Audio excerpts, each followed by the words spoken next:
sais pas ce qui se passe. Dès que je veux faire rejoindre GG à la conversation, est-ce qu'on va y arriver?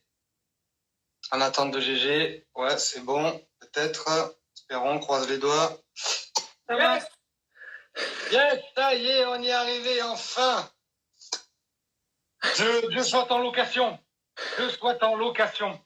C'est bon, on t'entend, parfait, magnifique, génial, impeccable. On est là, ça fait plaisir, ça fait zizir. Salut ma GG, ça va ou quoi? Salut, ça va? Bien? Oui. Ok, ça se passe bien, bon, impeccable. Bon alors, raconte-moi un peu, alors ce confinement en Hongrie, comment ça se passe? Raconte un peu. Ben, déjà, c'est pas du tout pareil qu'en France. Nous, on n'est pas en quarantaine. En fait, ils demandent juste aux habitants de rester au maximum chez eux. Les magasins, il y a des tranches horaires. Donc, genre, pour les personnes de moins de 60 ans, c'est à cette heure-là. Pour ceux qui travaillent dans les hôpitaux, c'est à une certaine heure.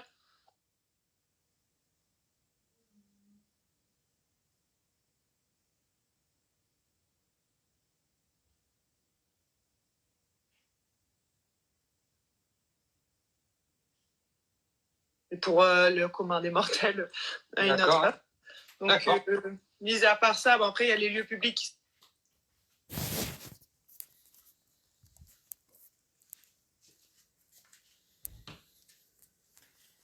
sont fermés.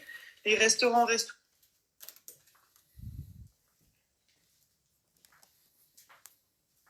ouverts, mais que en délivrance. Ils livrent la nourriture. Voilà, c'est tout. D'accord. Donc du coup, vous pouvez faire un peu ce que vous voulez quand même, vous. Oui, c'est ça. Après, là, il y a eu le week-end de Pâques. Là, il y avait des règles un peu plus strictes sur les gros regroupements. Ils demandaient de ne pas traverser la Hongrie. Donc, au niveau des... en fait, en Hongrie, il n'y a pas de péage, sur les voitures. En fait, il y avait des détecteurs, mais c'est tout. Il n'y a pas beaucoup de règles.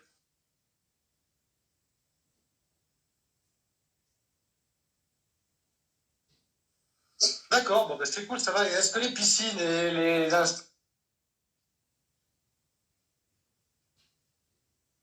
installations sportives sont ouvertes? Non. En fait, il y a la piscine de Fradi, elle est encore ouverte, ils s'entraînent, eux, le club de Fradi. Après, il y a deux autres pistes de Budapest, mais elles sont privatisées pour certains sportifs. D'accord. Ouais, donc en fait, donc vous êtes bien là, en fait, en Hongrie. Tranquille. On est pas mal. Ouais. Est-ce que ça... mais on est pas mal. Ouais. Et est-ce que ça a été une décision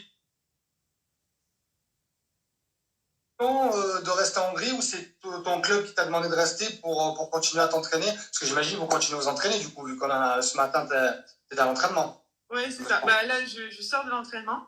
En fait, non, mon club, il m'a obligé à rien du tout. C'était vraiment, dans cette situation, elle est vraiment particulière. Il respecte mon choix si j'avais décidé de rentrer pour être avec ma famille.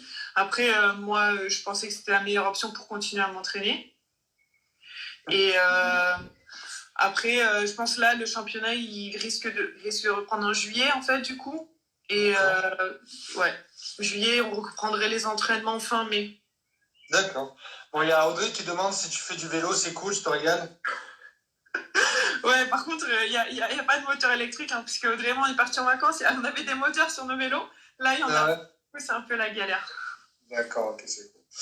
Bon, allez, bon, ben c'est top. Alors, ouais, qu'est-ce qu'on fait en fait à l'entraînement là, pendant que vous êtes là en ce moment? Alors, tous les jours, on a footing à jeun. Après, du coup, on commence. À jeun? Pourquoi à jeun? 20 minutes. C'est juste réveil musculaire. C'est vraiment 20 minutes, c'est tranquille. C'est juste pour on ouvre les yeux, quoi. D'accord, ok. Bon, après, du coup, petit-déj et aéro. Donc, soit c'est du coup entre 40 et 120 minutes, soit de vélo, soit de kayak, soit de course à pied. Après, on a un petit temps de repos et on a une séance de muscu, donc soit poids de corps, soit muscu lourd. En fait, on a une bande développée couchée, on a tous les poids ici pour s'entraîner, barre de squat, tout ça. Ou alors après, c'est que du gainage et des abdos. D'accord. Et l'après-midi, c'est en lactate. Donc, du coup, c'est soit des vélos en sprint, soit des montées d'escalier, soit En vélo, pareil, on a un genre de petite colline et on la monte. En fait, c'est que du physique, en fait. Ouais, c'est ça. Et du coup, on fait des jambes et quand le lac, il est pas trop froid, quoi, mais c'est quand même, l'eau, elle est à 15 max, donc... Ah ouais, la vache. Ouais, mais c'est bien, ça fait un double truc, ça fait entraînement et récupération d'un point, quoi. Ouais, c'est ça. Oh la vache. C'est un peu tendace quand même. Et ça, c'est tous les jours, du coup, toute la semaine. Toute la semaine, le samedi, on a que le dimanche de repos. Voilà. Ah ouais, ouais, rigole pas, quoi. Non. Pas, quoi. Ah la vache, ah ouais, extase. Et donc, en fait, il y a vraiment une volonté de reprendre le championnat en juillet, c'est ça, vous? Ouais, en fait, le plus gros sponsor de toutes les équipes, c'est en France, là, pour le Paris, en fait, c'est Tipmix, l'équivalent ici. Et du coup, eux, ils veulent vraiment finir le championnat parce que si tous les clubs n'ont pas cette subvention-là, qui est quand même très conséquente, ça va être difficile pour les années suivantes, en fait.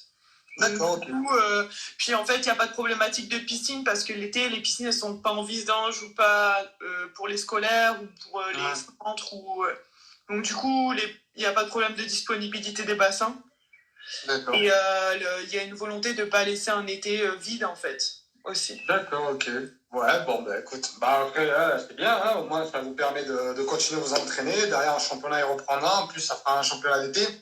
Ouais. C'est cool. La décision finale, elle est prise le 11 mai, parce que pour l'instant, ça évolue bien en Hongrie, mais on ne sait jamais, parce que si on copie la situation en France, ça a eu un départ, c'est tout doucement, au final, ça allait, et d'un coup, ça s'est enflammé, le nombre de cas et les problématiques. Donc, le 11 mai, ils prendront la décision. D'accord. Bon, nous, je ne sais pas si tu sais, mais la décision a été prise, le championnat est arrêté.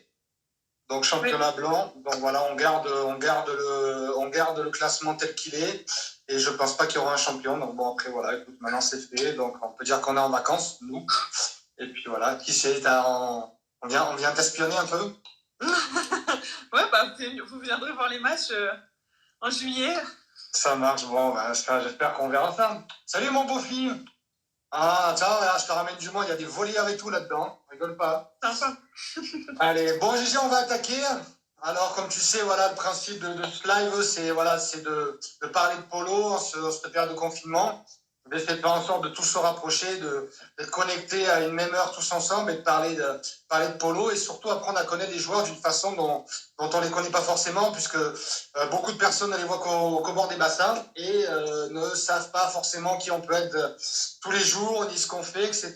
Et puis même, pour beaucoup, certains viennent voir des matchs de polo, mais ne savent même pas d'où tu viens, ce que tu as fait, ton palmarès ou quoi. Et je pense que c'était vraiment quelque chose d'important de mettre en avant tout ça et de faire découvrir un peu, voilà, lors du live, ce genre de choses. Donc moi, j'ai une anecdote super sympa pour commencer.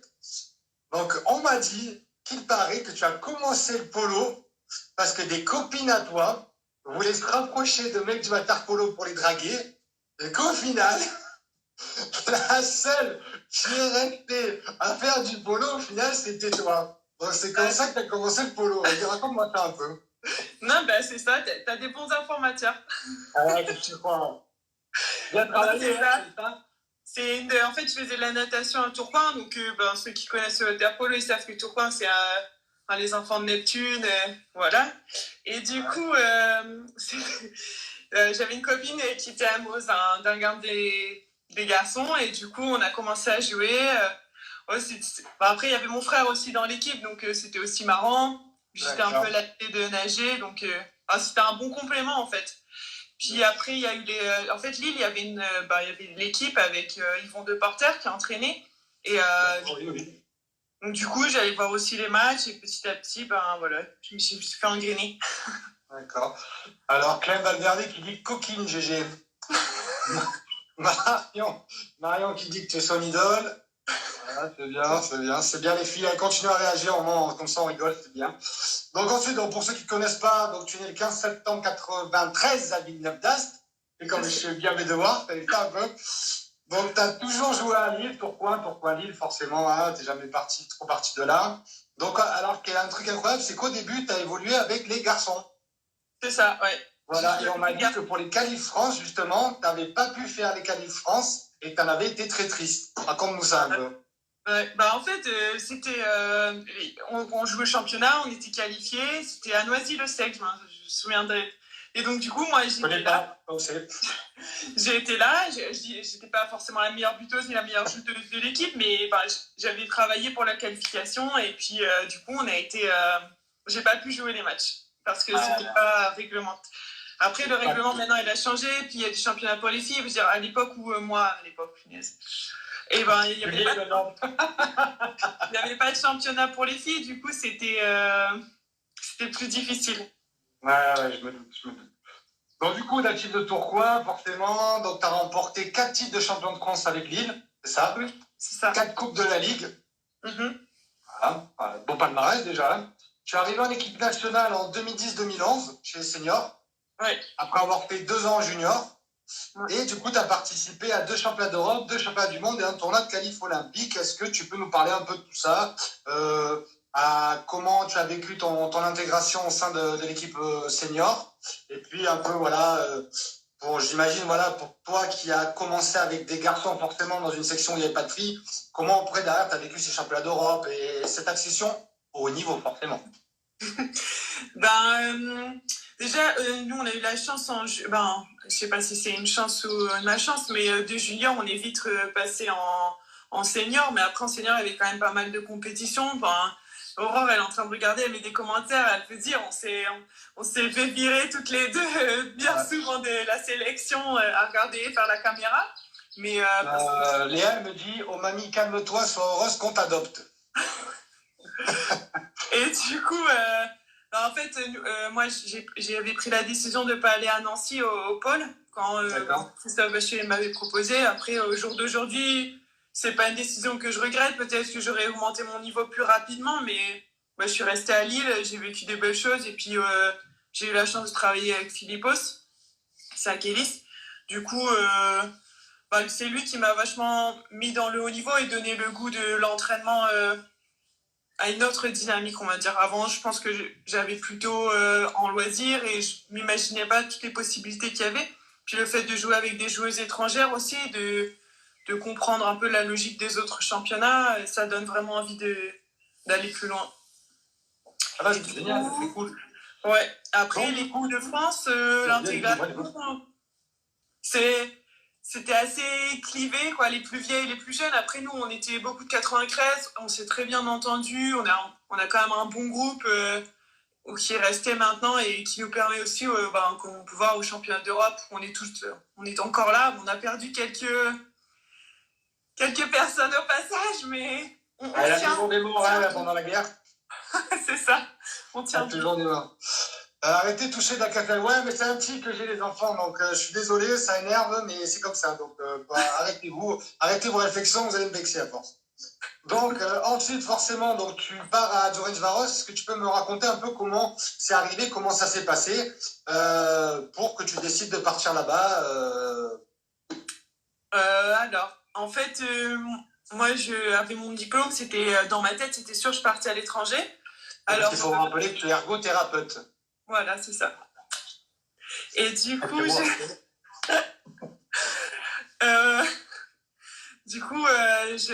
je vais commencer à prospecter un peu. C'était vachement orienté vers la Grèce, en fait, parce que du coup, aussi, grâce à les contacts qu'il avait, ou en Espagne, en fait, je pensais pas être contactée par un club hongrois. En tout cas, je pensais pas que des gens m'avaient forcément remarqué. Et du coup, j'ai reçu un appel, je pense que vers la fin de saison, en me disant, écoute, ton profil nous intéresse, est-ce que tu veux venir? Il n'y a pas forcément beaucoup d'argent, pas forcément... c'est un petit club et tout. Et après, moi, je connaissais Donash Vorosh parce que j'avais fait des entraînements, on avait déjà joué. L'entraîneur, il était entraîneur de l'équipe junior, donc je connaissais lui. Et du coup, j'en ai vachement parlé avec Philippos et je pense que c'était la meilleure décision pour apprendre même un nouveau water-polo parce que j'ai appris le water-polo à l'école grecque. Et du coup, le water-polo de l'Est, il est quand même complètement différent. Donc moi, j'avais vraiment envie de... Plus je suis à un peu gabarit, de jouer un peu plus agressif et tout ça. Donc c'était... donc on m'a dit aussi, en fait, quand tu étais petite, Et arrivé à un moment donné où t'es à l'école, tes jambes rentraient plus sous la table. Et que t'avais envie de passer au niveau supérieur, justement, parce que ça te rendait triste. Non, mais je pense que c'était la meilleure solution parce que, en fait, quand j'ai grandi, pareil, c'est galère pour jouer au polo ou n'importe quel sport. Au moment où tu coordonnes pas tout ça. Et du coup, dans le championnat roi, c'est pas grave parce que tout le monde se tape. Donc, D'accord. Bah oui, c'est forcément, c'est un championnat plus physique, donc forcément, je pense que tu as trouvé plus ton compte qu'autrement. Alors, on va regarder un peu. Belle gosse, ergothérapeute, les points de l'équipe de France impressionnante, la meuf, quelle femme, meilleure vie du monde. Voilà, elles sont gentilles, tes copines. J'ai les meilleures filles du monde, quand même. Elles sont gentilles, tes copines. Sont là, elles font plaisir, c'est bien ça. Ensuite, écoute, moi j'aimerais que tu me dises un peu maintenant, pour toi qui évolue en Hongrie aujourd'hui, qu'est-ce que tu as pu noter comme grosse différence par rapport à la France? Forcément, il y en a, toi, pour en avoir discuté avec toi, il y en a quand même pas mal, forcément. Et est-ce que ça a été dur pour toi de t'adapter au début? Déjà, dur de s'adapter, je pense que c'est dur de s'adapter dans n'importe quel pays. En plus pas latin en tout cas, un pays où la langue elle est complètement différente, où la culture, où si on veut parler de la place de la femme, tout ça, c'est vraiment différent. Mais du coup, ça, je pense que ça c'était déjà un grand pas. Après, on peut dire aussi, j'étais jamais partie de Lille, toujours à pas loin de mes parents, donc du coup, ça aussi c'est quand même une grosse différence, même si j'étais plus âgée, j'avais 23 ans. Enfin, c'est pas non plus. Après, oui, non, la différence du polo français et hongrois, je pense que on va dire polo hongrois, il a une histoire, il a une culture qui est un peu plus, comment dire, un peu plus riche. Étoffée que la française, et ils ont une culture de la gagne qui est complètement différente que nous en fait. Moi j'ai appris là-bas à gagner, mais même en perdant, à gagner quelque chose en fait, et à savourer cette victoire. Et je pense que ça, même les clubs qui sont pas forcément en tête de championnat, ou du moins qui font les coupes d'Europe et des places, et ben ils ont ce petit truc de cette étincelle qu'on n'a pas forcément. Je sais pas ce que tu veux dire. Et après, donc, du coup, est-ce que ça a été dur pour toi de t'adapter à tout ça, à ce changement, ou est-ce que tu t'y es fait assez rapidement, ou est-ce que tu es encore un peu en train de te chercher? Audrey qui dit, t'es plus, alors fais voir, t'es plus dans ton élément avec les coups apparemment. Ouais, c'est de quoi elle parle. C'est Léa qui peut parler le mieux, parce qu'en fait, il faut savoir que moi, j'ai cassé le nez de Léa en entraînement. D'accord. Donc, je suis plus dans mon élément. Elle se prenne des coups, elle disent rien. D'accord. Et donc, moi, tu me disais par rapport à l'adaptation? Ouais, en fait, je pense la première année, c'était un peu la folie des débuts. Genre, tout est magnifique, tu découvres plein de choses, plein de nouveaux entraînements, tous les exercices sont différents. C'était génial. Vraiment, je pense que la première année, même si mon niveau, il a peut-être pas forcément beaucoup, même s'il a augmenté, il a pas, ça n'a pas été ouf. Mais la deuxième année, par contre, mon niveau, il a peut-être beaucoup plus augmenté, mais moi, mentalement, je me suis plus sentie... waouh, c'est difficile d'être loin, de pas avoir la même vie sociale, de pas avoir ma famille, mes amis, puis rentrer en équipe de France. C'était un peu plus galère. Et je pense que là, c'est ma troisième année qui a été un peu écourtée du coup, mais je suis plus trouvée dans mon élément. C'est plus chez moi, quoi, vraiment, et j'arrive à trouver mon équilibre. Puis je parle beaucoup plus aussi, je comprends, donc c'est plus facile. C'est plus facile forcément quand tu comprends tout, et quand tu commences à parler forcément que quand tu comprends rien. On est d'accord. Donc voilà, je voulais te demander, qu'est-ce que tu recommanderais toi pour les jeunes joueuses là qui doivent sûrement nous regarder? J'espère qu'elles regardent.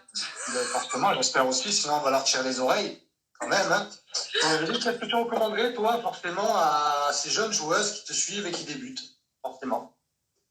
De rien lâcher. Rien lâcher. Alors les filles, faut rien lâcher. Non, mais je pense que petit à petit, en fait, c'est de donner le maximum. En plus, là, aujourd'hui, au jour d'aujourd'hui, avec la quarantaine et tout, c'est encore plus ça. On ne sait jamais quand est-ce que c'est notre dernier match, on ne sait jamais quand est-ce que c'est notre dernier entraînement. Et au final, c'est ça, c'est de kiffer chaque moment et de ne pas venir à la piscine en se disant je suis en train de perdre du temps. Et ça, moi, au final, j'ai peut-être mis un peu longtemps à le comprendre quand je faisais mes études en même temps le polo, ben, c'était difficile. Des fois, bah, je préfère aller bosser mes cours et pas y aller. Et au final, non. Si c'est à 100% ce que tu fais, bon, ça marchera et il y aura toujours un retour, quel qu'il soit. Très bonne philosophie, c'est bien, Gégé. Tu fais plaisir quand tu parles comme ça. Tout à fait raison. Tu as tout à fait raison. Kiffer les 10 fois 400, mais il n'y a personne qui kiffe les 10 fois 400, Tardy Marion. Je sais pas qui peut kiffer les 10 fois 400. De toute façon. C'est impossible, ça. Alors, Léa qui dit je t'aime quand même. Manu Hotman qui dit bravo la miss. Schmel Caroline qui dit ta bonne mine, GG. Ouais, c'est soleil, ça. C'est le soleil, ça. Donc voilà, donc, meilleure vie du monde, quelle femme. C'est magnifique. Surtout pas moi. Qu'est-ce qu'il dit? Ah oui, bah oui, Biancoli, 10 fois 400. Non, 10 fois 400. On fait pas des 10 fois 400 avec Biancoli. Donc, s'il y en a qui veulent venir à Noisy, il n'y a pas de 10 fois 400. Il y a des 15 fois 2, mais il n'y a pas de 10 fois 400. Donc on va enchaîner. Donc, j'avais envie de te demander, on va parler de l'équipe de France un peu là, du coup. Comment tu as vécu un peu le changement par rapport à ton statut, forcément, puisqu'en évoluant en Hongrie, en commençant à prendre de la bouteille, même si tu n'as que 23 ans, et du niveau, forcément, parce que tu as quand même joué avec de grandes joueuses hongroises. Il y en a 2-3 que je suis, que je connais par rapport à leur niveau, forcément. Je pense qu'aujourd'hui, tu es une des leaders de cette équipe. Hein, et pour avoir bien connu ton entraîneur, forcément. J'aimerais savoir un peu comment tu as vécu. Après, je sais qu'on en avait beaucoup parlé, toi et moi, parce que tu as quand même un tempérament, un caractère un peu plus réservé, un peu plus tranquille, plutôt que comme moi, d'être plus ou moins un leader et d'accepter des charges de responsabilité. Forcément, ton changement de statut, il a été conséquent. Donc, comment tu l'as vécu un peu, et est-ce que tu l'as bien vécu ou est-ce que tu l'as mal vécu? Audrey Doll, 23 ans, comment ça va, 27 ans? Ah non, 23 ans, quand elle est partie, je suis bêtement. Oui. Excusez-moi, elle fait tellement jeune aussi, et ce petit soleil, regardez-moi ça. Non, 26, 27, je sais même pas quel âge elle a, vous la ramenez en plus. Taisez-vous. Donc, excuse-moi, vas-y. Alors.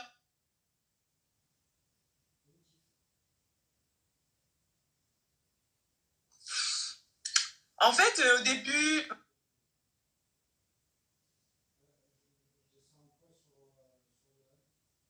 Déjà, au début, quand je suis revenue en équipe de France, pour moi, c'était genre revenir et il y a mes copines et raconter tout ce que c'était, comment c'était nouveau et tout ça. Et c'était super intéressant. Après, je suis pas devenue capitaine tout de suite. Et pour moi, ça, au départ, c'était un peu bizarre. Parce que pour moi, Louise, l'équipe de France, c'était Louise capitaine. Et voilà, quoi, il y avait pas. Je m'imaginais pas prendre sa place, mais.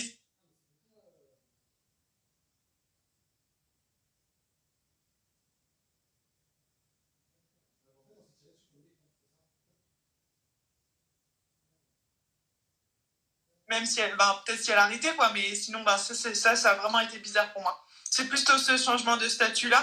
Après, moi, je suis une capitaine, j'espère en tout cas être une capitaine qui délègue vachement les pouvoirs. Moi, je pense que si tout le monde il y a tout le temps des petits capitaines pour chaque chose et que moi, c'est mon nom qui est sur le papier, c'est moi qui irai parler à l'arbitre, mais à part ça, pour moi, je pense que c'est collectif et tout le monde doit participer.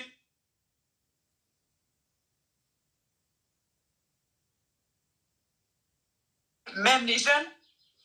Et du coup, voilà. Après, la différence, je pense que peut-être il y a un moment où j'ai eu peur que les gens ils en attendent trop, en fait, que j'arrive à reproduire ce que je fais à Dunaj-Varoche en équipe de France. Il y a un monde, en fait, parce que c'est pas les mêmes coéquipières, parce que c'est pas les mêmes arbitres, parce que il n'y a pas la même tactique. Et je suis encore un peu dans ce moment, ce petit vague en me disant j'aimerais bien donner plus, en fait, d'être au même niveau et de pouvoir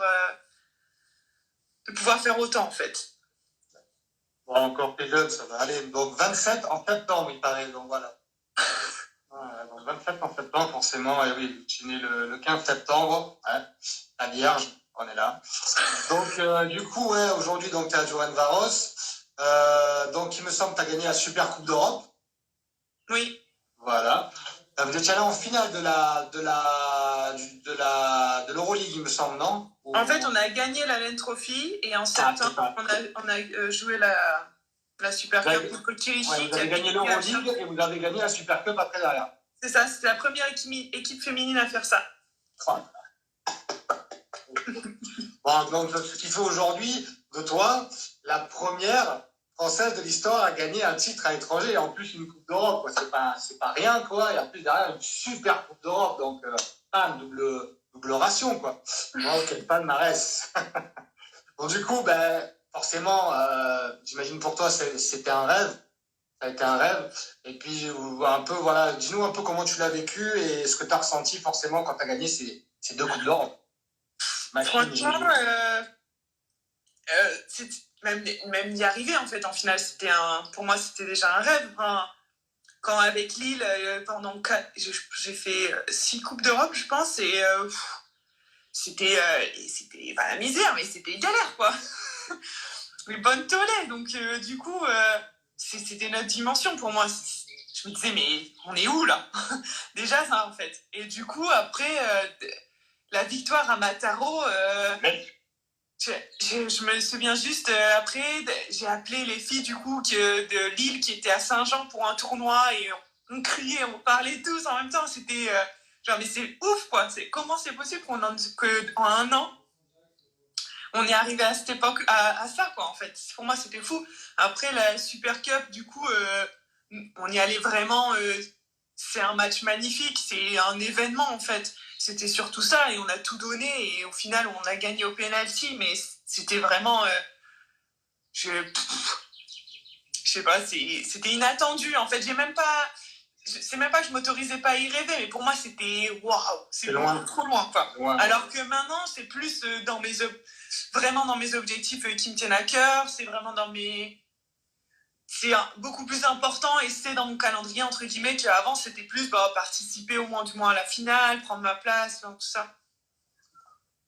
C'est génial, franchement magnifique, bravo à toi encore, de toute façon c'est magnifique ce que tu as fait et puis j'espère que il va y avoir d'autres titres en plus qui vont arriver, donc tu vas rester à Roland Garros encore un moment ou tu comptes peut-être espérer changer après là j'ai pris la décision là, c'était un peu dans les tuyaux ou alors je changeais de club hongrois, mais je voulais rester en Hongrie parce que je pense que c'est vraiment un championnat compétitif et même au niveau européen après je trouve ça vraiment bien. Donc du coup je voulais rester ici. Après j'ai pris la décision de rester à Dunaj-Loroche principalement parce que Tibor Fulop qui a entraîné à Noisy, qui a entraîné à Saint-Jean-d'Angély, il va venir à temps complet à Dunaj-Loroche alors qu'avant il venait que 2 fois par semaine. Donc du coup pour moi je trouve que il a un puits de connaissances, franchement c'est un plaisir de s'entraîner avec lui, il est toujours disponible et du coup pour moi c'est vraiment quand je choisis une équipe, en tout cas moi personnellement, c'est aussi avec qui je vais m'entraîner, qu'est-ce qu'on va m'apporter comme savoir et comment je vais devenir une meilleure joueuse. Et bien sûr, il y a les coéquipiers, il y a l'ambiance qui rentre en jeu. Mais là, du coup, elles sont cons. Et du coup, on va trouver un endroit. Et du coup, voilà, c'est vraiment une bonne opportunité. Ah, c'est génial, écoute. Est-ce que ça marche un peu comme tout le monde, forcément? Est-ce que tu as signé pour un temps donné avec un contrat ou est-ce que ton contrat arrive à échéance? Tu dis que tu as décidé de rester là. Et ou sinon, est-ce que voilà, c'est un accord année après année? Initialement, j'avais prévu pour 2 ans, en fait. Mm-hmm. Et du coup... Et du coup... Ouais, c'est ma sœur. Je l'avais pas dit encore à mes parents et ma sœur, mais d'accord. Voilà, exclusivité, voilà. Exclusivité live des enfants. GG reste à Roland Garros. Voilà. Alors, on a l'exclu. Bonjour à Tibor Emil Morgan Hansen. Hey. Il fait mousse. Non, mais du coup, j'avais signé pour 2 ans parce qu'on parlait avec Philippos toujours. Il m'avait dit vraiment... dans un club, si tu veux vraiment savoir ce qu'il peut t'offrir, il faut rester 2 ans pour pouvoir faire un cycle, en fait. Et vraiment, parce que la première année, t'emmagasines, mais forcément, ça sort pas forcément tout ce que tu pouvais apprendre. En plus, moi, j'étais dans ma carrière, moi, j'étais encore tôt, en fait. Et du coup, Du coup, c'était... Ta soeur, elle n'est pas contente. Hein. Ouais. L'année dernière, j'avais remis pour un an. Scandale familial. Et là, cette année, du coup, c'est reparti. Hein, mais c'est aussi pour un an, en fait. D'accord. Ok. Bon, c'est bien. T'es contente. Oui, moi, maintenant, je suis posée ici. J'ai mes amis, même en dehors du polo, même si ça a été difficile à trouver, cet équilibre. Moi, j'ai eu la chance à Lille d'avoir des potes à l'école qui m'ont aidé vachement dans mon double projet, puis de pouvoir sortir et même d'avoir des copines, quoi. Et du coup, là, ici, c'était un peu difficile au début parce que c'était que polo. Le polo était devenu je faisais que ça, quoi. Et du coup, c'était un peu trop. Maintenant, ça va, j'ai trouvé mon équilibre. C'est bien d'arriver à réguler, c'est le plus important. Bon, ça va, c'est cool. Écoute, on est très content pour toi. Je parle en nom de tout le monde. Enfin, elle préfère Pierre et nous l'a toujours dit, d'accord. Tiens, ouais, non, mais ça. C'est le bordel. Il va y avoir un appel ce soir. Attention, la famille Mailleux, ça va chier, comme on dit. Donc alors, écoute, voilà, donc je posais un peu la question à Hugo hier, et voilà, je pose la question à toi aussi. Les filles, n'hésitez pas à réagir. Voilà, je pense que ça peut être un bon moment de partage et de. Oui, pour toi, que tu me dises à peu près quelles sont pour toi les 5 meilleures équipes aujourd'hui en termes de club. Et pour toi, quels sont les 5 meilleurs joueuses mondiales?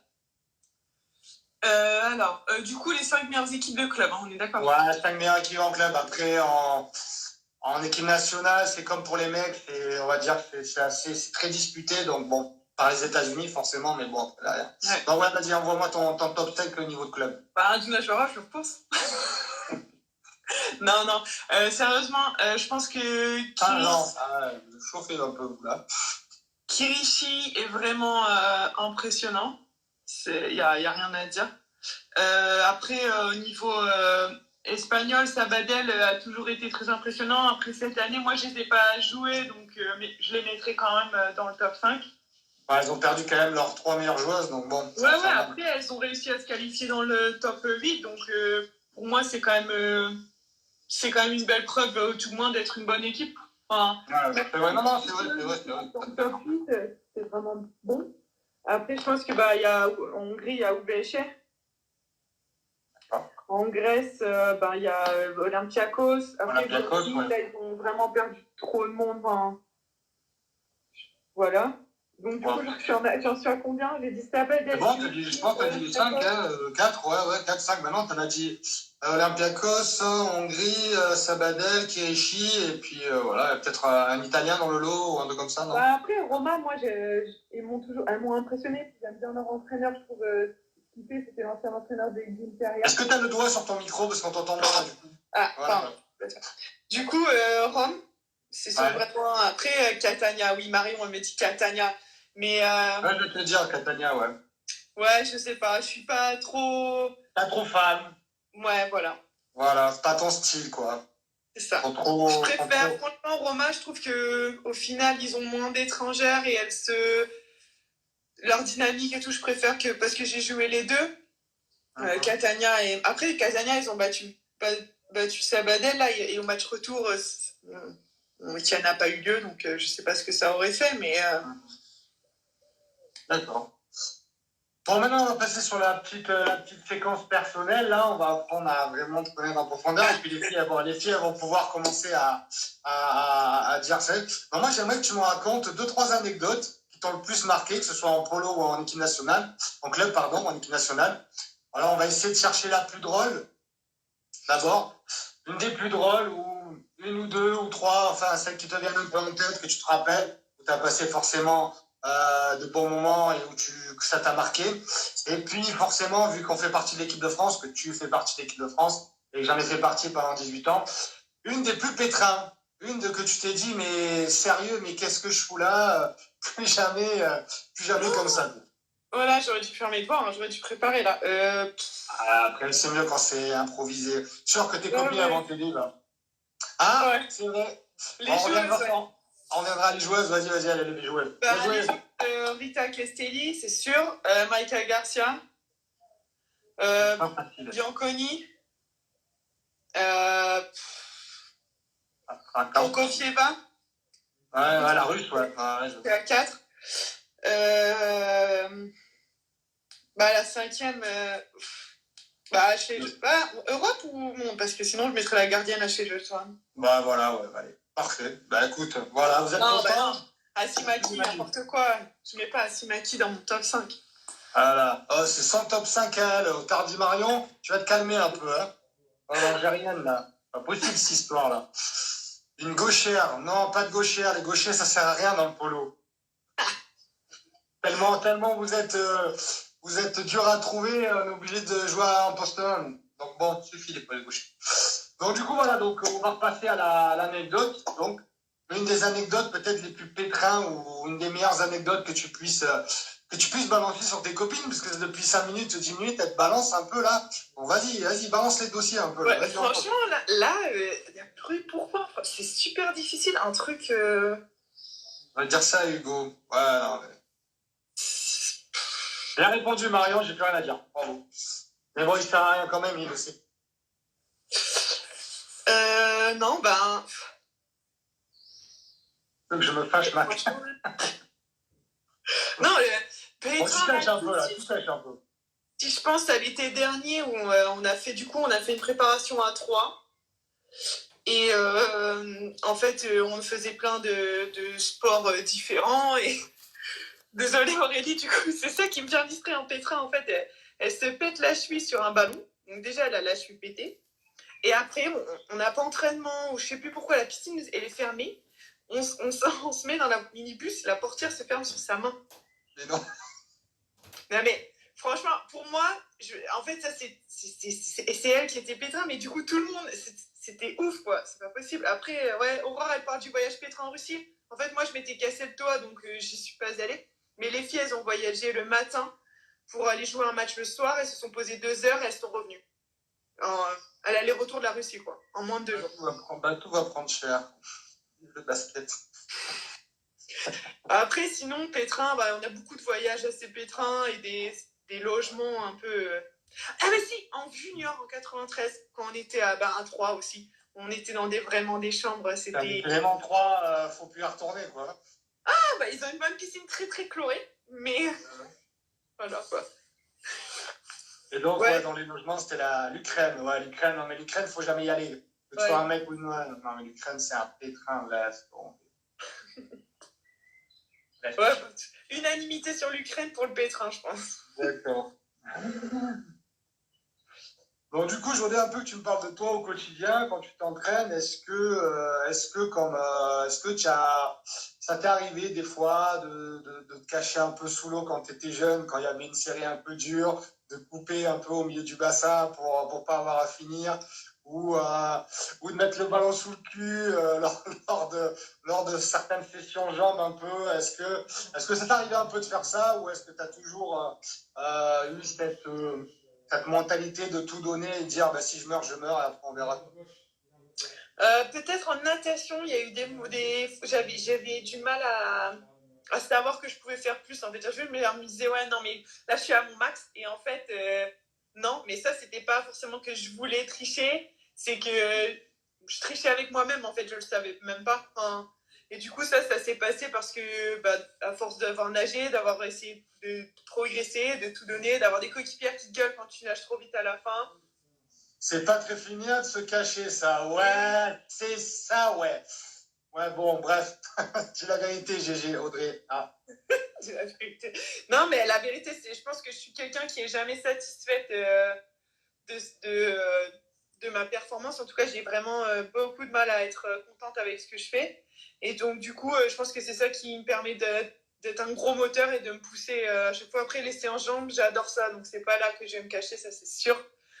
Et après, quand je suis arrivée en Hongrie, j'avais tellement l'impression d'être en retard sur tellement de choses que je pouvais pas me permettre.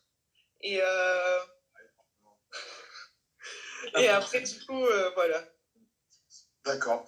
Donc pour toi, qu'est-ce qui manquerait au water-polo féminin aujourd'hui pour, allez, on va pas dire rattraper son retard, parce que comme un mec, il y a énormément de travail, on le sait tous, hein, c'est un retard qu'on a pris depuis tellement d'années, mais qu'on est en train de combler petit à petit, mais le retard il est tellement énorme que c'est vrai que c'est compliqué à à essayer de revenir un peu sur le devant de la scène. Mais pour toi, voilà, qui joue à l'étranger aujourd'hui, qui connaît ce championnat hongrois, qui voit un peu forcément comment ça se passe avec toutes les inégalités forcément qu'il peut y avoir par rapport à la France dans la conception du sport proprement dit dans ces pays-là. Qu'est-ce que pour toi il manque vraiment à la France aujourd'hui, pour le polo féminin surtout, je voudrais dire, pour vraiment passer un petit cap, pour faire en sorte que vous vraiment vous puissiez vraiment être au contact des meilleures équipes. Il manque Pauline Mathieu dans le polo français. Sport bénévole, d'accord. Allez, c'est parti. Allez-y les meufs, allez-y. Non, je pense que... bénévole chez nous. Je pense que...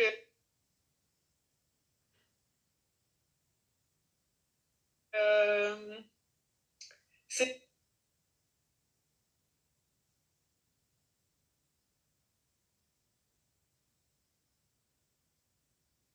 difficile parce qu'on n'a pas, ce que je disais tout à l'heure, la gagne. Mais après, la gagne, c'est difficile de l'avoir quand tu sais pas comment tu vas finir ton mois, quand tu sais pas comment tu vas aller en cours, comment tu vas faire pour te déplacer, quand tu sais que ta convocation, elle est une semaine à l'avance. Enfin, plein de choses qui font que c'est difficile d'être dans le meilleur état d'esprit du haut niveau, en fait. Et je pense qu'au final, en France aujourd'hui, et nous, à notre équipe de France, ce qui manque, c'est d'avoir l'occasion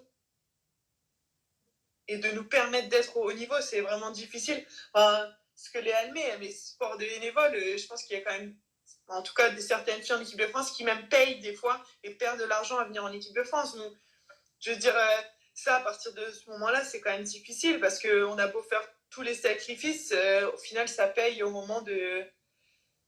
pour faire le truc en plus, c'est beaucoup plus difficile dans cette situation. Voilà.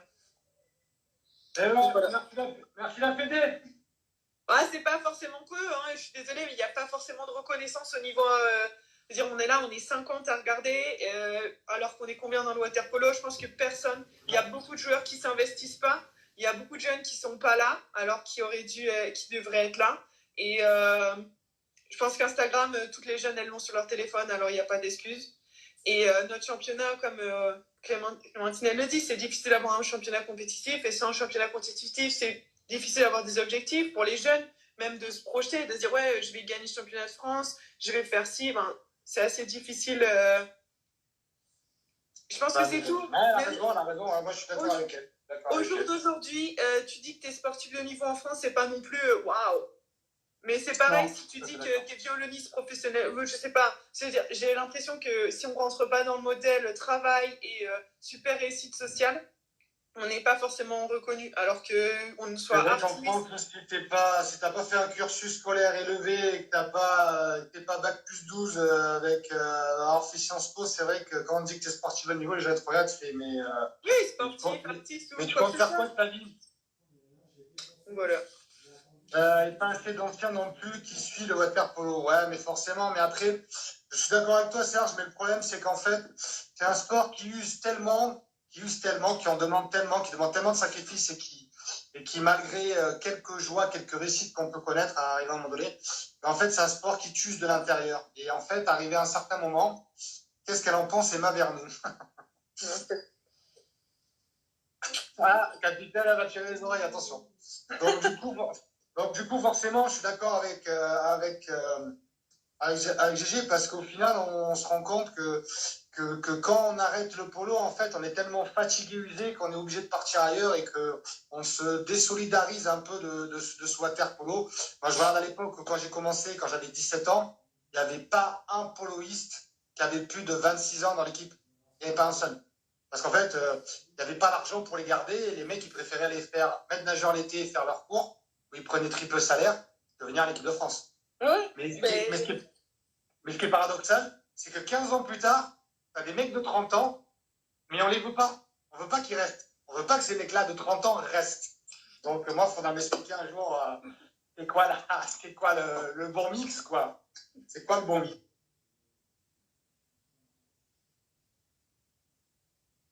Mais je suis d'accord avec toi. Après, c'est vrai que forcément,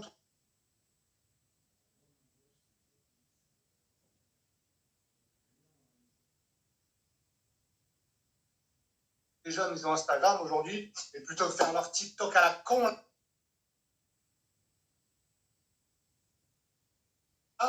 c'est vrai qu'ils pourraient être là et profiter un peu de ce moment-là. T'inquiète Estelle, c'est Burpee, c'est tranquille, c'est pas faux. Des mecs de 40 ans même, tu vas te calmer un peu, tardi, j'ai pas 40 ans.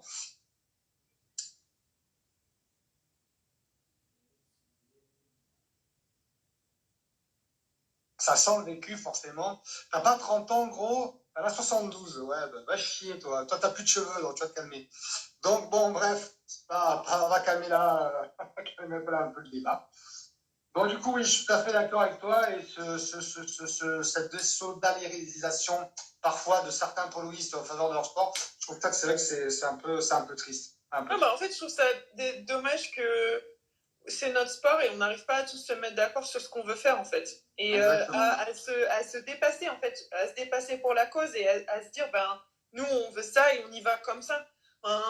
Après, je suis peut-être à trop arrondir les angles, à être trop gentil dans comment je m'exprime et à essayer de convaincre à tout le monde. Tu ferais mieux parce qu'après tu vas finir comme moi et c'est pas forcément une bonne chose. Mais je pense que vraiment...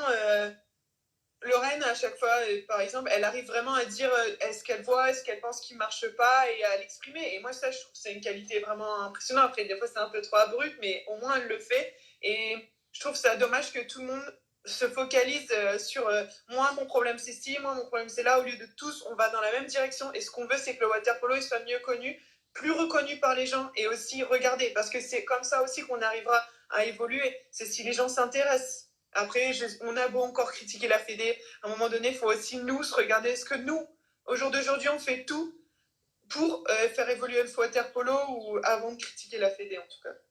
Je pense qu'il y a beaucoup de gens qui critiquent et qui font pas tout. Tu as une bonne carrière dans la politique, je trouve, je pense. On va inviter Lorraine la prochaine. Oui, c'est prévu d'inviter Lorraine, ne vous inquiétez pas. J'oublie personne, ne vous inquiétez pas. J'ai déjà fait mon truc. Laissez-moi commencer, on va y aller petit à petit. Non, mais tu vois, par exemple, c'est un bon exemple parce que Audrey, là, Marion a dit qu'il faut inviter Lorraine, mais sur ta page hier, tu as mis j'ai envie de qui comme joueur et joueuse et personne n'a mis de nom de joueuse féminine. Oui, je l'ai vu tout à l'heure. J'ai quelqu'un a demandé Lorraine et si, mais Audrey, je l'ai dit Audrey, c'est prévu justement avec Lorraine, j'avais prévu, forcément. Ouais, donc, du coup. J'ai prévu les filles, je t'ai pas oublié, j'ai pas oublié Léa, il y a Audrey, il y a Lorraine, je vous oublie pas les filles, vous allez non, mais ça c'est toi, tu vois, ça c'est toi, au jour d'aujourd'hui, c'est toi comme ça. Je veux dire, je suis désolée, il y a des clubs, je vais pas citer, qui n'ont jamais organisé une compétition féminine. Pourquoi? Qui veulent pas créer de section ou qui se donnent pas les moyens. Je veux dire, aujourd'hui, ils ne trouvent pas leur compte et ils pensent que c'est pas rentable parce qu'à un moment donné, ils n'ont pas la démarche aussi. Ils pensent que ça marche pas parce qu'ils essaient pas. C'est comme le polo en France, forcément aujourd'hui, la première chose que tu dis au club, les gens te disent ça marche pas, on n'a pas d'argent. Mais moi, je suis pas d'accord et je suis comme toi et je pense que quand on veut se donner les moyens et aller tous dans un même sens, c'est possible et que on peut toujours faire quelque chose. Et je suis tout à fait d'accord avec toi. Avant de taper sur les autres, il faut d'abord essayer de faire tout ce qui est en notre pouvoir pour essayer de faire quelque chose. Qu'est-ce qu'elle en pense? Qu'est-ce qu'elle dit? Pour voir. Qu'est-ce qu'en pense Emma Vernou? C'est bien, elle ne connaît même pas les noms des joueuses. Bien, Clément. Donc, du coup, ouais, non, moi, je suis tout à fait d'accord avec toi et je pense que c'est un problème commun, autant pour les mecs que pour les filles, de ce problème un peu aussi d'identité. Et je pense que c'est un grand plus de pouvoir partir à l'étranger parce que tu te rends compte forcément que eux ont cette mentalité que nous, on n'a pas forcément et c'est quelque chose qui te fait grandir et qui t'aide à avancer beaucoup plus que les personnes qui n'arrivent pas à se projeter comme ça et restent un peu renfermées sur elles-mêmes à se dire ouais, mais si j'arrive pas à faire ça, c'est la faute des autres. C'est pas forcément nous. Cambi, calme-toi, espèce de coquin. Alors, du coup, je suis tout à fait d'accord avec toi et je pense que c'est un réel problème d'abord sociétal parce qu'on se rend compte, je suis tout à fait d'accord avec toi qu'aujourd'hui, quand tu dis que tu es sportif de haut niveau, les gens te regardent et ils font mais tu vas faire quoi de ta vie? Ouais, je sais pas, je suis sportif de haut niveau, c'est bien, non? Ouais, mais après, tu vas faire quoi? Après, je me démarque, si tu me fais chier, tu fais quoi, toi? Donc bon, voilà. Donc c'est vrai que cette taille sur la carrière sportive plutôt que la carrière universitaire a assez a mauvaise presse en France, sauf si tu es un très grand sportif. Et encore, même quand on est un très grand, tu as quand même pas mal de tracteurs. Alors que dans les pays de l'Est, forcément, c'est un vecteur de réussite sociale d'être un sportif. Non, mais oui. Je pense que c'est ça, c'est une culture du sport qu'on n'a pas forcément. Et puis même quand tu dis très grand sportif, faut être un très grand sportif dans un sport qui est très grand. Donc ça limite quand même le nombre de sports en France. Donc du coup, c'est difficile, je pense. Voilà. Bon, allez, on finit. Vous êtes pressés, vous avez d'autres affaires. C'est fini un peu là, cette. Oh là là, supportable ces filles. Hein. Donc alors, donc on va passer sur la petite séquence. J'ai fait appel à des espions. Donc il paraît que quand tu étais jeune, tu parlais très correctement. Tu disais jamais de gros mots, tu jurais jamais.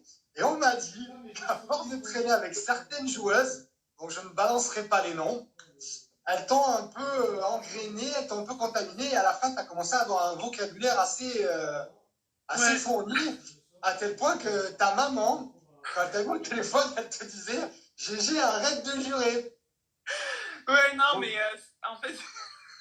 Et ça t'est resté, du coup, apparemment. Ouais, c'est la merde. Gégé, arrête de jurer. Je pense que... Après, c'est l'éducation que mes parents m'ont donnée. Quand je suis arrivée en junior, pour moi, putain, c'était vraiment genre, waouh, c'était un gros mot, faut le dire. Après, du coup, oui, c'est vrai que ça évolue. En plus, là, maintenant, vu que je suis en anglais et que j'ai plein d'insultes hongroises, ça sort, c'est assez facilement. Naturellement. Voilà, c'est ça. Je la connais, celle-là, ouais. Donc voilà, ouais.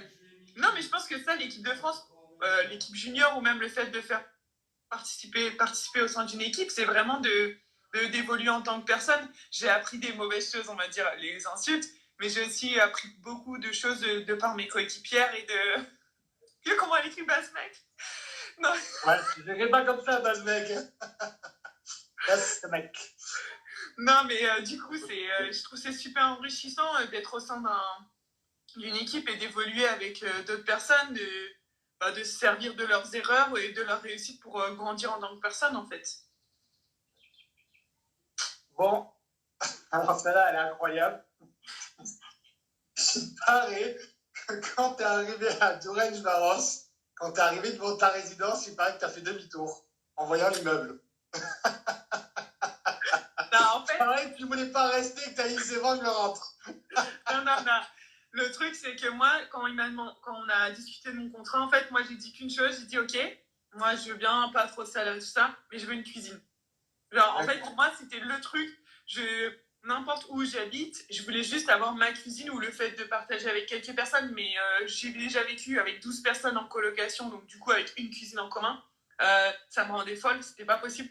Et du coup, pour moi, c'était le critère. Donc, il y a des gens qui demandent plus d'argent, le wifi, tout ça. Moi, c'était vraiment... le point le plus important pour moi. Donc, voilà, j'adore cuisiner, ouais. Et du coup, quand on est arrivé à la... Donc ça, c'était le premier point. Après, je suis arrivée, mon père est venu avec moi, en fait, et on est arrivé, on me dit, mais c'est quoi? Et en fait, du coup, moi, j'habite sous les toits, et j'avais pas vu la porte. Pour moi, on était au 4e étage. Voilà, on est arrivé, et en fait, non, il fallait encore prendre un escalier. Mais l'escalier, c'est... Même, je sais pas, dans ton jardin, t'as pas un escalier comme ça. Et du coup, bon, maintenant, ça va un peu mieux. Hein. Ils ont fait les placos, là, ça ressemble plus à un escalier. Et du coup, je suis arrivée. Mais l'appart est très, très bien. Mais c'est juste que c'est une ville, en fait. Cette ville, elle était construite autour d'une usine, en fait. Donc, du coup, tous les bâtiments sont très vieux. Il n'y a aucun ascenseur. Donc, j'habite au 4e bis, donc 5e, et sans ascenseur. J'ai connu ça. Moi, je suis au 5e à Barcelone. Voilà. Je suis de retour, je fais plus la tête. On appelle ça un escalier de meunier. J'aurais appris quelque chose. Voilà, merci Manu, heureusement que tu es là, hein, franchement. Merci beaucoup. Donc alors, ensuite, il paraît que, alors je sais pas quand, tu as loué une maison en Hongrie, où tu as passé une semaine à faire des vidéos de pratiques sportives de la Fédé. What? Ouais, on m'a dit que tu as loué une maison en Hongrie. Ah, vous étiez deux, apparemment. Et que pendant une semaine, t'as fait des vidéos sur les pratiques sportives de la Fédé. Alors là, non. Tu te rappelles pas, toi? Ah, non. Bon, alors Pierre, si t'es là, on va te tirer les oreilles. Je te rappelle de choses que ta soeur se rappelle pas. Elle est pas au Non. courant. Ah, elle rigole. Donc Pierre, vas-y, balance maintenant. Non, il y a eu un journaliste qui est venu, du coup, pendant 3 jours. Il me suit tout le temps. Ah non, mais arrête, non. Ah oui, je sais de quoi il parle. C'est mort. Je sais de quoi il parle maintenant. Non. Est-ce qu'on pourra voir la vidéo? Non, Comment ça, ça, c'est non? sûr que non. Mais c'est sûr que non. Non, mais du coup, il y a un journaliste qui est venu pendant 3 jours et ça, c'était intéressant d'avoir quelqu'un au quotidien, en fait. Bon, après, parce qu'on mange tous ensemble, en fait, avec l'équipe, le midi. Donc vraiment, il suivait tout et puis son article, je l'ai vraiment adoré. Et ça retranscrivait vraiment ce que moi, je vivais, en fait, au quotidien là-bas. Et je trouve que c'était un bon échange et une ouverture, en tout cas. Ta soeur, décidément, va t'en vouloir. Hein. Oh la vache. Non, mais mon frère, il a... Ta soeur va t'en vouloir. Oh la pauvre, ce que tu as mis aujourd'hui. Oh là là, dur un peu, dur. Non, mais oui, bon, c'est pas grave, allez, on close ce chapitre, on veut pas de dispute familiale. Non, mais je peux expliquer, franchement, j'avais complètement zappé. En fait, c'est que ma sœur vient souvent me rendre en... J'ai de la chance, elle vient me voir en Hongrie, et du coup, c'est super bien. Et du coup, une fois, on a loué une maison avec piscine, et ma sœur est un peu folle, et puis du coup, sa folie est contagieuse.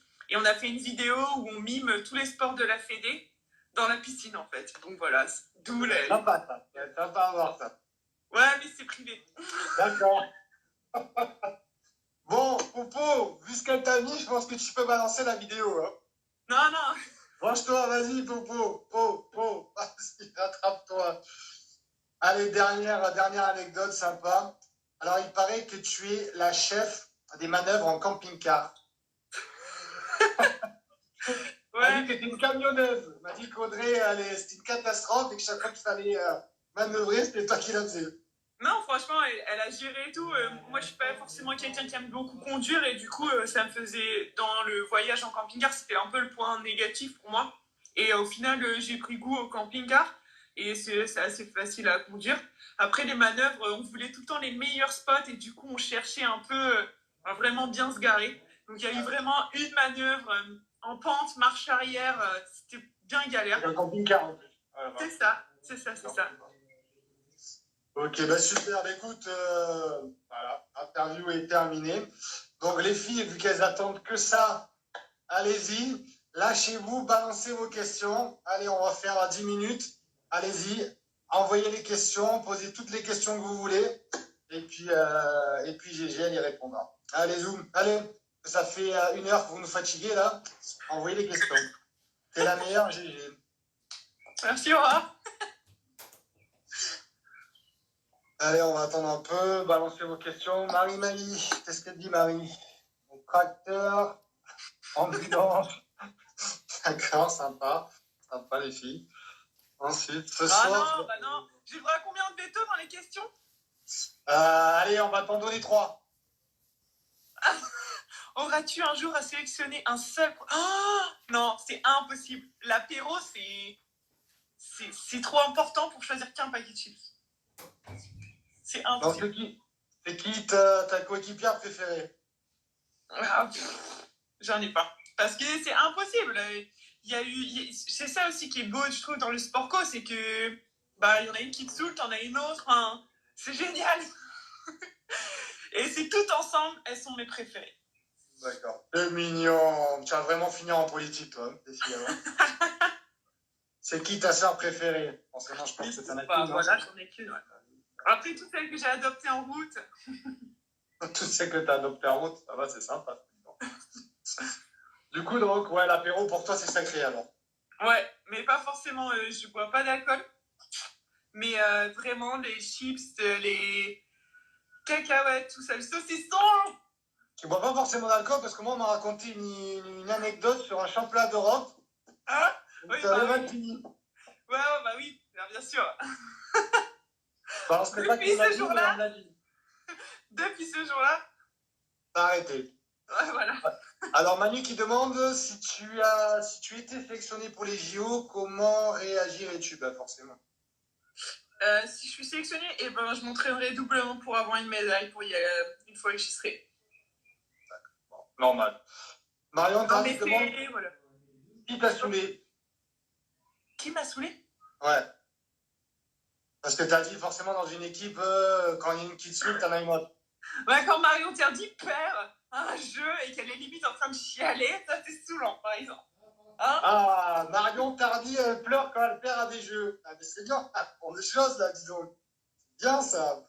Elle a eu trop honte. Ah, de cette fameuse soirée. T'as eu trop honte. Ah ben, dis donc. J'espère qu'on sortira les dossiers comme ça pour tout le monde. Ben, bien sûr, on va sortir les dossiers, t'inquiète, il n'y aura pas de tort. Après, t'es la première, forcément. Quand t'es en première ligne, forcément, c'est celle qui reçoit le plus. Mais bon, elle confirme, donc c'est vrai, c'est bien. Confirmation. Bon, les filles, Léa Bachelier, là, que ça fait 1 heure que t'attendais, là. Envoie les questions. Bon, du coup, c'est bon. Donc, du coup, que je vais te dire, là, t'as fini la journée, là, forcément. Non, on a encore 1 heure de stretching. Elle Voilà. m'attend. C'est plus stretching mobilité, quoi. Hein. Ça m'étire pas plus, ça fait plus mal que m'étirer, j'ai l'impression. C'est pas très souple? Non, bah, ça va par rapport à Léa, par exemple. Ça balance. J'ai déjà demandé sur les gâteaux apéro. C'était juste les chips, d'accord. La star, elle, t'attend. Allez, c'est cool. Bon, allez, les filles, ça fait 1 heure. C'est génial. Je pense que, alors, t'es plutôt nage dans le lac, vélo, dans les montées ou muscu de l'enfer? Ah. Muscu de l'enfer, c'était un peu difficile pour moi parce que je suis pas quelqu'un qui est à fond en muscu. Après, vélo en montée, on va dire que mon vélo, c'est pas un vélo de compète et tout. Du coup, je choisirais vraiment l'âge dans le lac. En fait, je trouve ça. J'adore.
me gonfler, lui, il est toujours là, moi, là, putain, fils de pute, ce chat qu'il a là.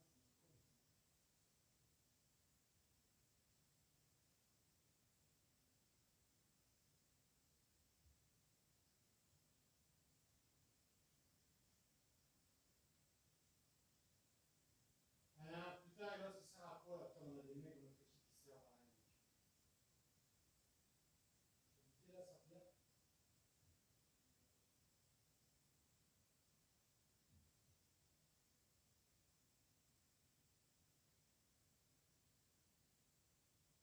Il est où, au fond?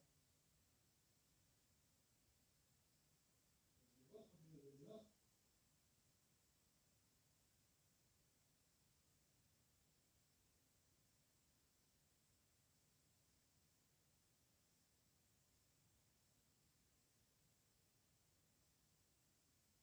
Ah ouais, je vois où il est, putain, l'enculé.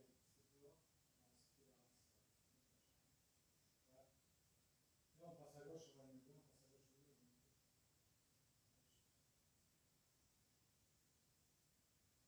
Ils sont tous en train de camper les nôtres à la mec, tellement que. J'ai même le jeu.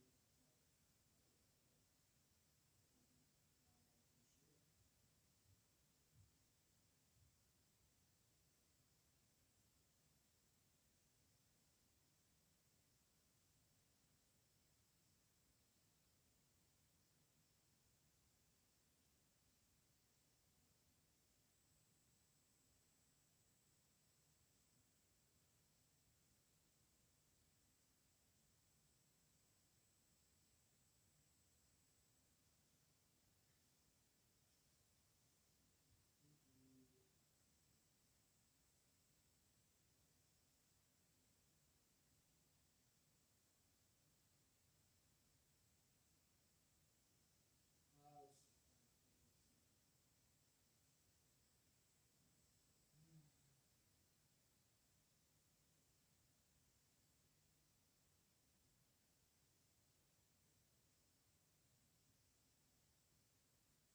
Ah merde.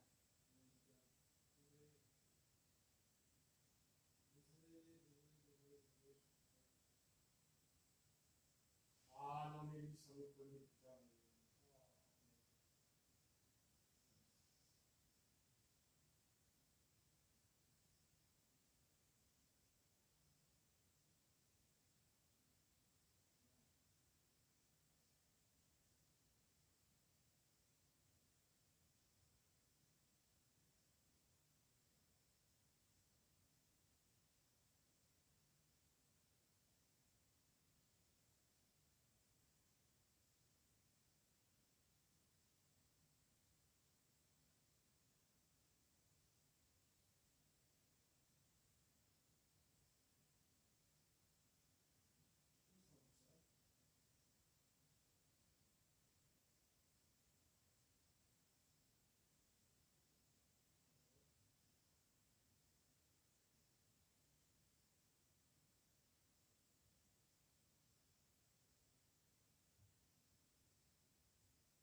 C'est de gauche.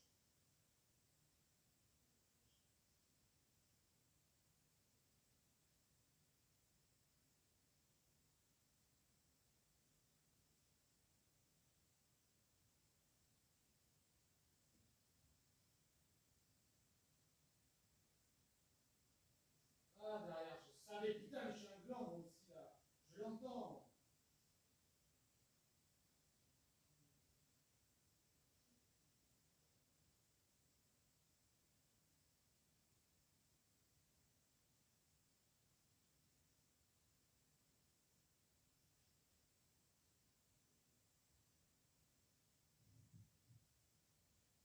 Oh là là. C'est une petite canne, si tu la vois, elle est magnifique. Elle est magnifique, ce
suis tapé comme hier, c'est marrant. À gauche, à gauche, à gauche.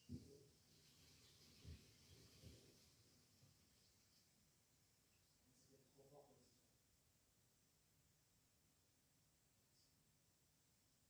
Il arrive, c'est beau.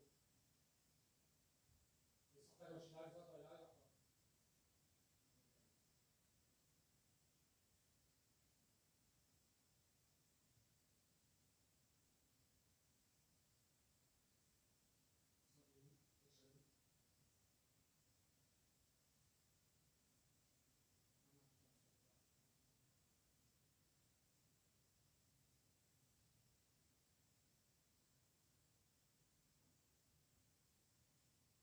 Ah, mais d'où il sort ce PD, putain. Ah, ça.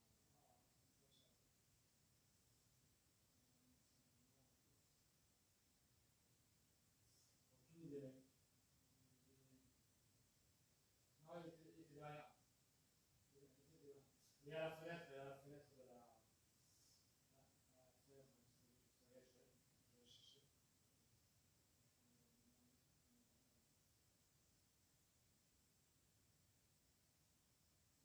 Ah, il n'a pas bougé encore.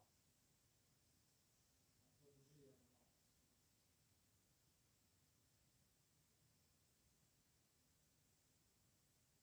Ah la vache, il a plein ventre dans le resto. Mais sans déconner, les mecs, oh.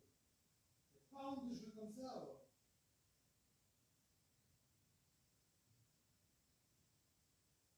Ah, maintenant il est là. Ah là, mais vas-y, il fait ta merde.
C'est tout ça là, c'est tout ça.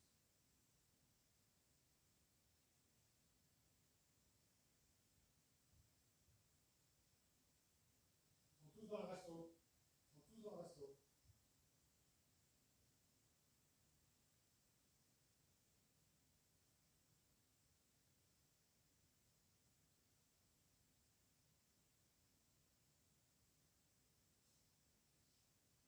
Fils de pute, va!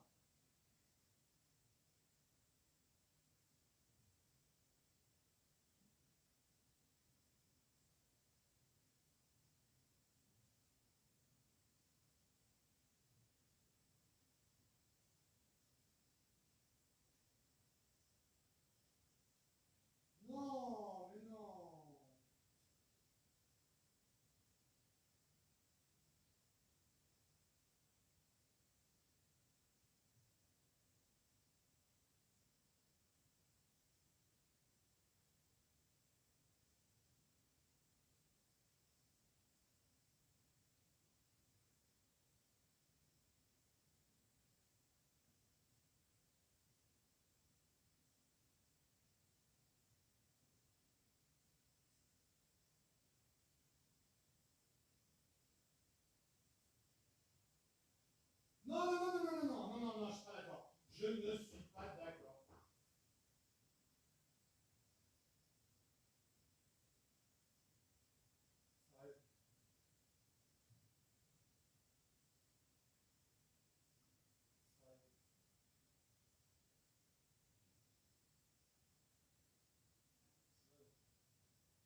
mec qui était au-dessus de l'escalier, dans le coin, caché.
Ça s'agite toute la journée, ça fait poupon, ça mange, ça va, ça va.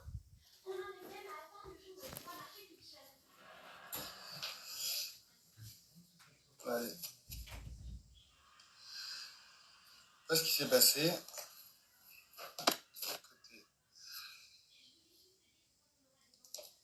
Alors, je sais pas ce qu'il y a eu.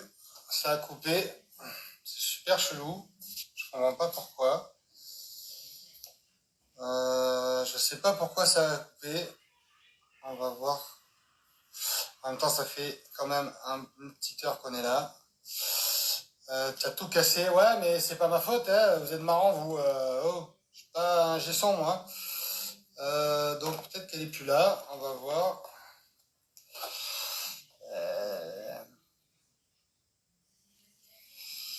Attendez. J'essaie de retrouver GG. Excusez-moi, mais ça a coupé. Je sais pas pourquoi ça a coupé. Donc, excusez-moi. Je vais essayer de retrouver GG si elle est encore connectée. Apparemment pas.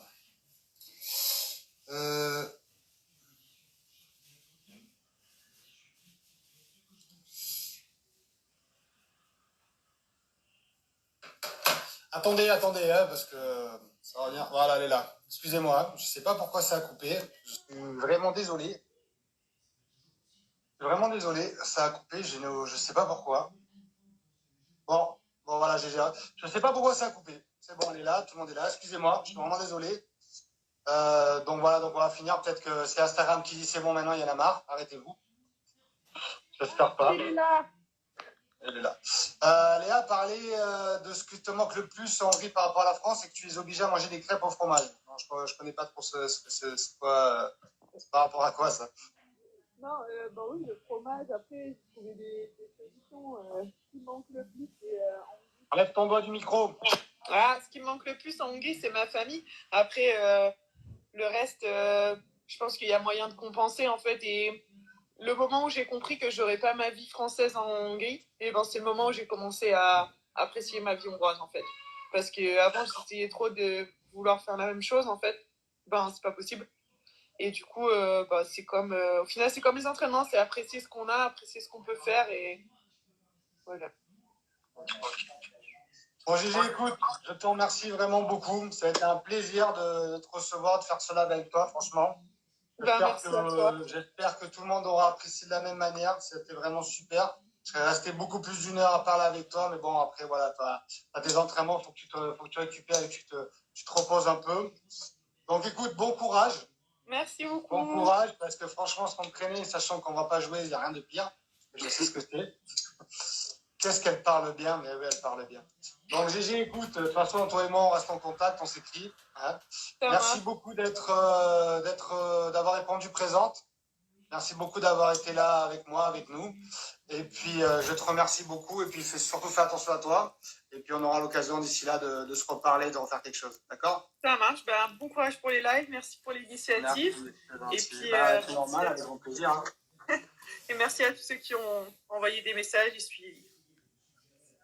Gégé, on t'aime, c'est mignon, au top. Merci les filles, merci d'avoir été présentes, vous avez été vraiment au top, c'est super gentil à vous. Vraiment, on a rigolé, on s'est bien amusé, on a passé un bon moment.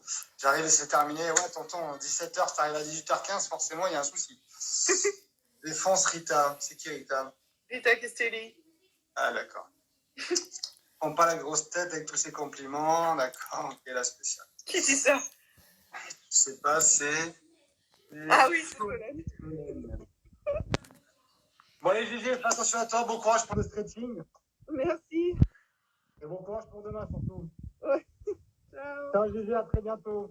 À bientôt. Ciao.